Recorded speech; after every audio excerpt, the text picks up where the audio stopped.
YouTube, how's it going? The Goat House is back with my NFL Week 9 score predictions for every single game. We also take a look at some of the lines on these games. If you want more score predictions from Junior, the defending Goat House champ and the current picks leader, actually tied with myself right now, you can get his score predictions on the Patreon. If you sign up for that tier, you also get a lot more. You get updated playoff predictions every week. You get updated NFL mock drafts with the correct order updated every single week. So you get all that in one tier and more there. Patreon.com/thegoathouse. There's a link towards the top of the description if you want to check it out for more info.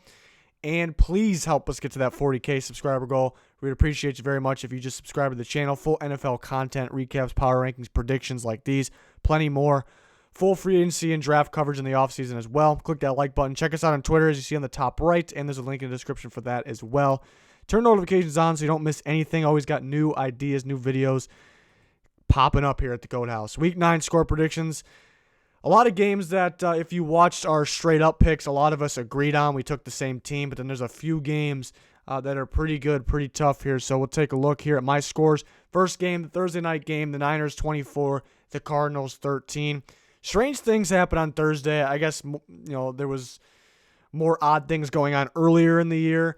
But yeah, recently, last week, the Vikings, Redskins end up being somewhat close at some point. It just seems like there's some weird things happening on Thursday night. Early in the year, a lot of upsets.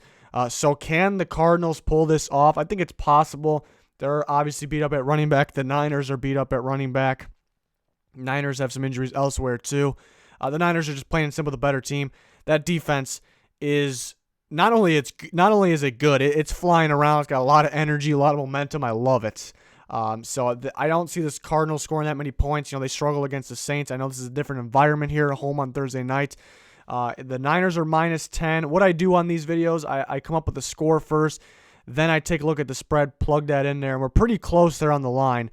I got them winning by 11 points, -10. So because it's Thursday night, kind of a tough call, but the Niners really shouldn't have a problem. It is a division game in Arizona, but that's my score prediction.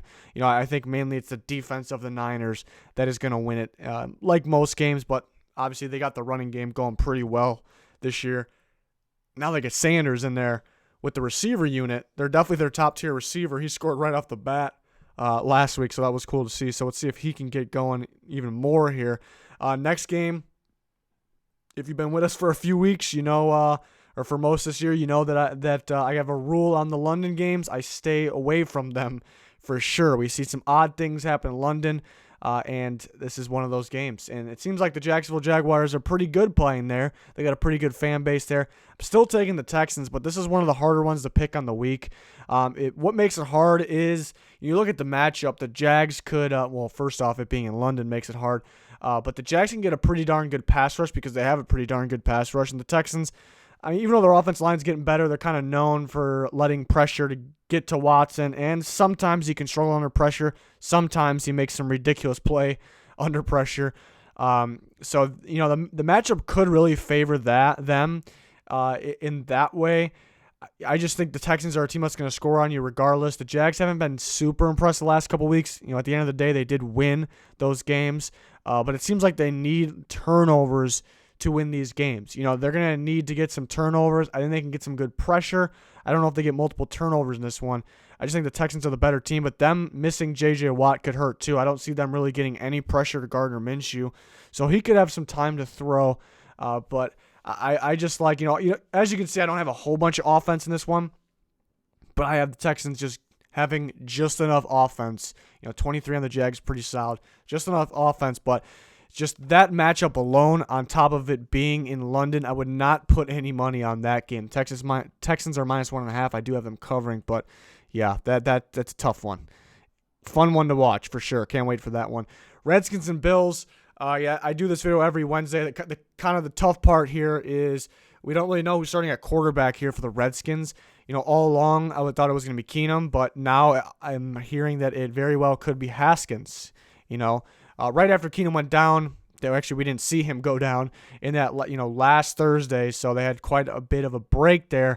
I'm thinking, yeah, Keenum could be out. I'm like, they got the break. Maybe he'll play, but now I think Haskins could go. Doesn't sound like Trent Williams will play either. Some situation going on him trying to pass his physical. So I mean, this this changes if Keenum plays. If Keenum plays, the Bills still win, but I think it's going to be a real close game. I think it could be more along lines of 20-17, maybe an extra touchdown there. I don't have a whole bunch of trust in the Bills' offense, and I think the Redskins' defense actually might be getting better. That D-line is pretty good, pretty darn good actually. But I trust the Bills' defense, even with the slight hiccup last week against the Eagles. The Redskins are just definitely not the Eagles, and it's just kind of one of those weeks. Everyone has some of those weeks. Bills' defense had one of those weeks. So tough to tell. 20-10 if Haskins plays, maybe not even, maybe 10's the top tier line. 20-17 around that range if Keenum plays. The line is 9.5 right now, so I am kind of got to wait and see on that one. So a lot of tough ones this week in terms of the line, and we got more coming up. But there's a lot that I like.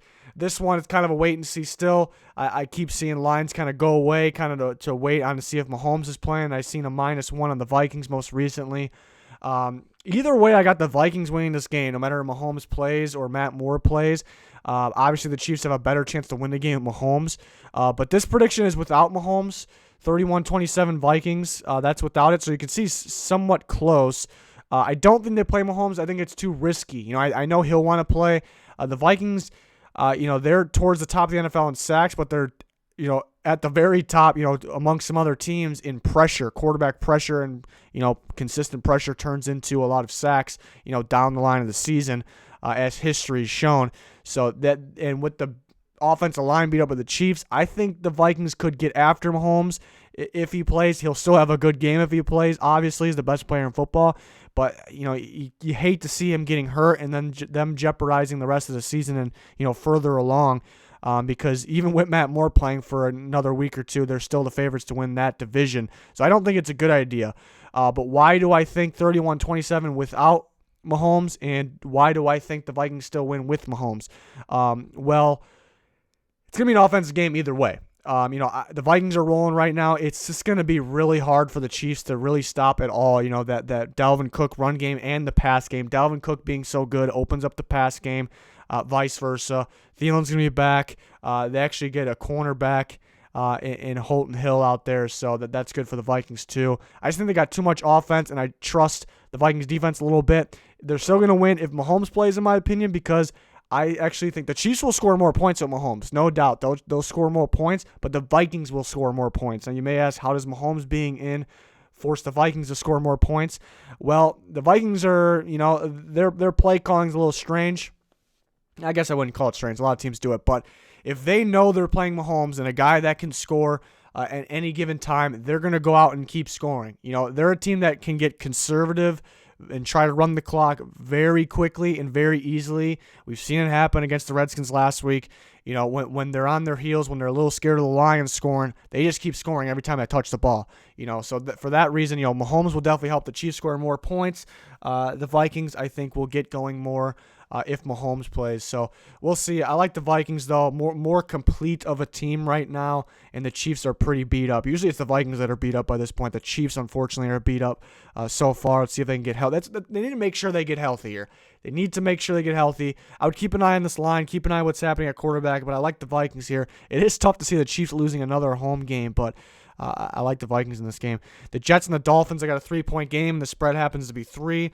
In terms of the matchup, there are some people picking the Dolphins out there because they actually gave the Steelers a run, a game of battle there, and the Jets have been looking pretty terrible. Mainly Darnold, mainly that offensive line, but that's kind of been the weakness. The offensive line's letting pressure happen. Darnold, any kind of pressure, he makes a terrible throw, terrible decision. Well, Dolphins have probably the worst pressure, defensive pressure in football. So, and I'd say that they'd actually have the worst. So it shouldn't be too much of a problem. I don't think Darnold plays a great game, but he plays well enough. They win the game 20-17. They're -3, so probably wouldn't touch that one since it's right on the line there. Next game is the Bears and the Eagles. I think the Bears will be able to move the ball. As you can see with the 26, I think mainly field goals when they get in the red zone. The Eagles' defense hasn't been that good this year. They played pretty well against the Bills last week, and it's a very, very similar matchup here. Bills and Bears. The only difference is they were in Buffalo. Now they're home against the Bears. I'm still waiting. I think the Bears' offense will kind of take off one of these weeks. Not that it'll be that good for good. I just think one of these weeks it's going to show us something different. Could it be this week against a weaker defense? It's possible. I think just the matchup favors the Eagles. I think they'll be able to score, and the Bears definitely cannot keep up scoring with them most likely, and it's in Philly. I got them winning by 9 points. They're -5, so it looks like I'm liking the Eagles on that one here. So we'll see if Miles Sanders can play. Not really looking good right now. It is the Jordan Howard revenge game. I think he's their main back anyways, even though I like to mix it up in a good way. Deshaun Jackson could be back. Darren Sproles could be back, so that's something to watch out for. And it's a revenge game for the Bears as well for that playoff game. So it should be an interesting game. It's just hard to pick the Bears right now. What's going on? I like the Eagles in this one by 9 points, as you can see. Next game is the Colts and the Steelers. I was little surprised by the 1.5. I came up with the scoreline 24-13 Colts. Then I see the line 1.5. Expected to be a little more. I understand why it's low though, because the Colts are, one of those teams that kind of give you, they scare you a little bit in these types of situations. They did it last week against the Broncos. We've seen it before. I'm just pretty confident in them in this one though. I just don't see the Steelers getting a whole bunch of offense going. The running back group is beat up, whether Connor plays or not. Their strong suit and why they win games and dominate games, we've talked about this in the past, is their front seven. Front seven's really good, but how much of a ruckus are they going to cause with that Colts offensive line? Maybe more than most teams, but I just don't think enough. I think the Colts are just plain and simple the much better team.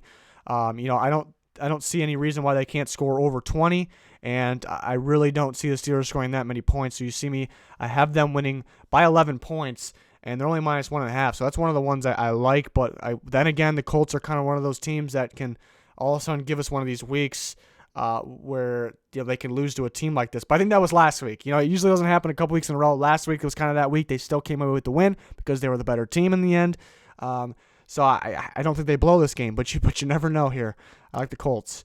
Next game is the Titans and the Panthers, and it's -3.5 for the Panthers, and I got them winning by 3. So close call there. I just think a real good defensive game. I don't have a whole bunch of trust in either offense really. I like both running backs. Obviously McCaffrey being one of the better ones, maybe the best one in football. So a little more trust in him. Titans defense real good though up the middle. The Panthers defense really good in pressure. Which one is going to be more of a game changer? The pressure against this Titans offense line and Tannehill is going to be more of the game changer. So that'll just about do it. I do think overall the Titans defense is definitely better than the Panthers, but they get that extra pressure going against the Titans offense line that has struggled this year. Titans kind of been catching some breaks down the stretch of the last 2 games. I don't know if 3 in a row happen.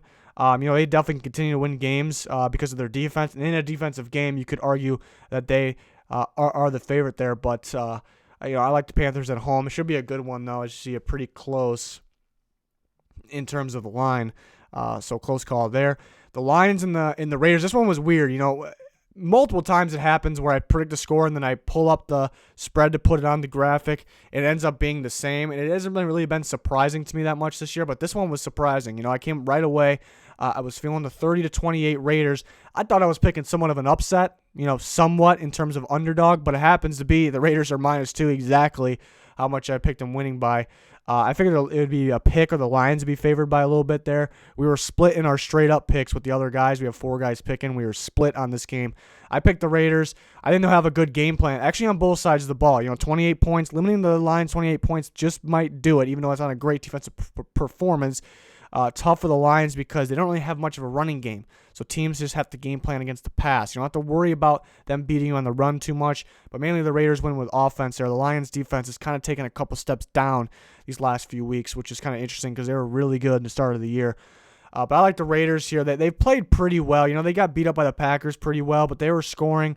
It's not really a game I expected them to win. And then last week, a similar situation, but they played a real good game against the Texans. Being at home is the key here. I think they win. But in terms of the line, yeah, that's just right on the money there. So that means I wouldn't put any money on it. Next game is the Bucs and the Seahawks. Closer than you think. Tough to put money on the Bucs, especially what you don't know what you're going to get. 1 week they're scoring 55 points. Another week they're turning the ball over like crazy. But I think closer than people think here. I still got the Seahawks 28-27 because of the better team. They're also at home. But the offensive line actually hasn't looked that good for the Seahawks recently, and they also have an injury at center. Justin Britt's out for the year. The Bucs, even though they've been struggling, what I still do like about their team is their pass rush. Shaq Barrett and Jason Pierre-Paul back in his second game. They can get some good pressure. Is that going to cause turnovers? No, Russell Wilson most likely not going to turn over the ball, but it's not going to cause him to go crazy. It's not going to have an MVP performance. He's going to have a good performance.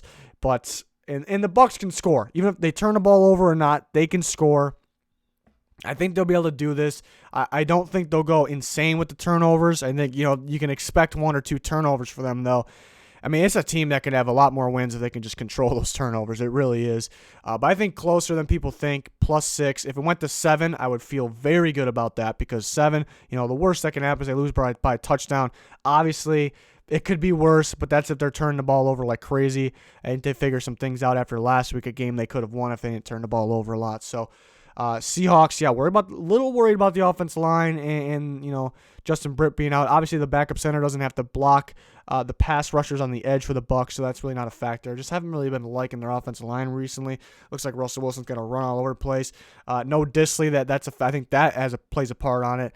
He's out for the season too. So some tough blows for the Seahawks, but still the better team here. But that's definitely one to keep an eye on. +6 is a good amount. If it goes to 7, I love it that much more. The Browns and the Broncos. The Broncos quarterback will be Brandon Allen, so I don't think they'll get too many points going here. I got them scoring 10. I got the Browns scoring 27. The Browns are about to break out at any time now. I didn't predict all offseason long. Never really had them in the playoffs. I had them very close.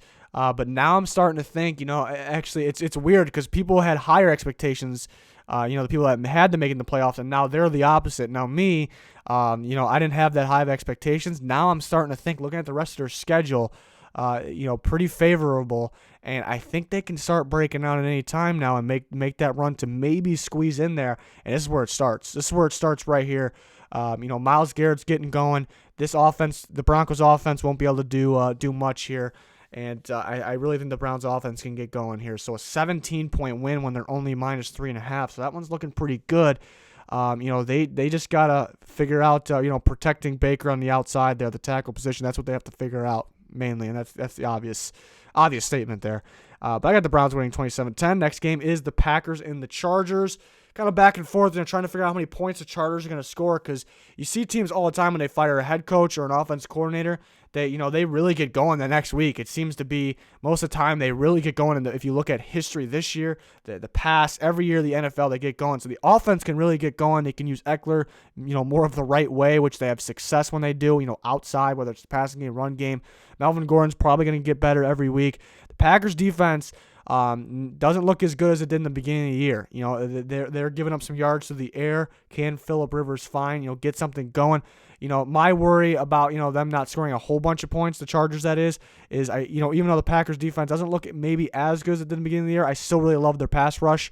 Zadarius Smith, Preston Smith, good group of guys out there. So I think they can get after Phillip Rivers, and I don't know if they'll be able to score too many points. And the Packers offense has been rolling. We know they'll score points here. This a little beat up. Something to keep an eye on, though. They're a little beat up at the tackle. You see Bulaga and Bakhtiari actually came out hurt last game, too.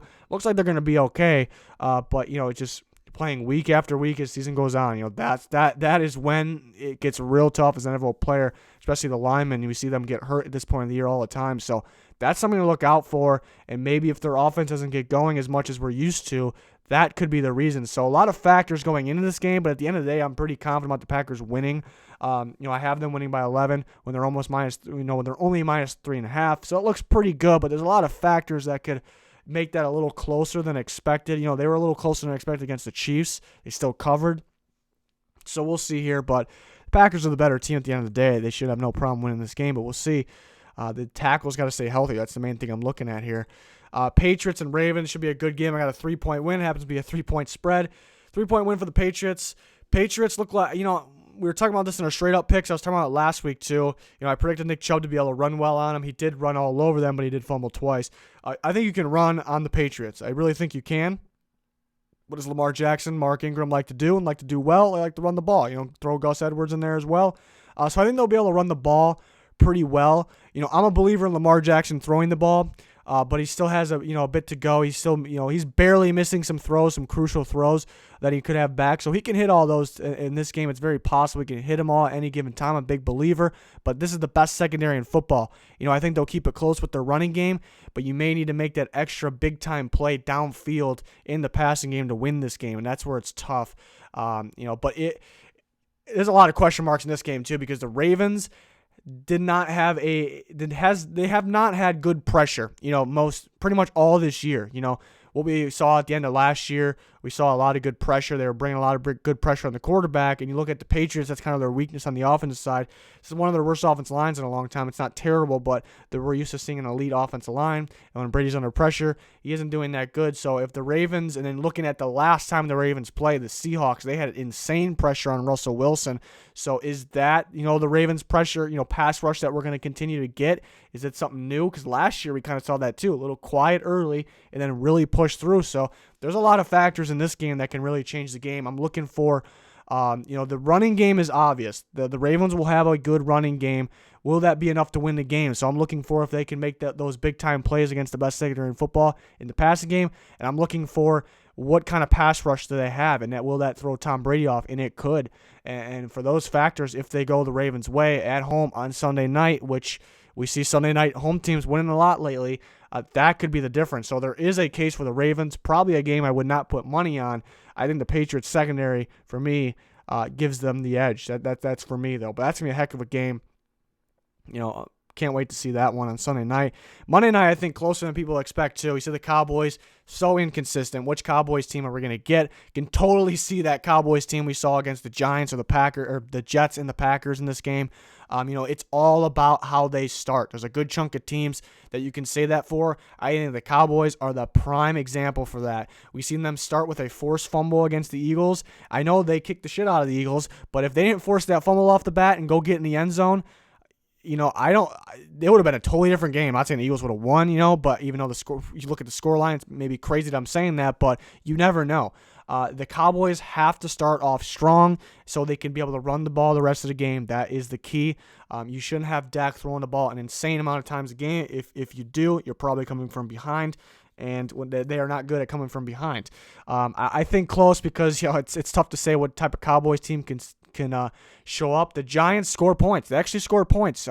They just got to take care of the ball. Daniel Jones to take care of the ball. So the key for the Cowboys is getting that pass rush, which they haven't been getting too much of this year. You wish they got a little more.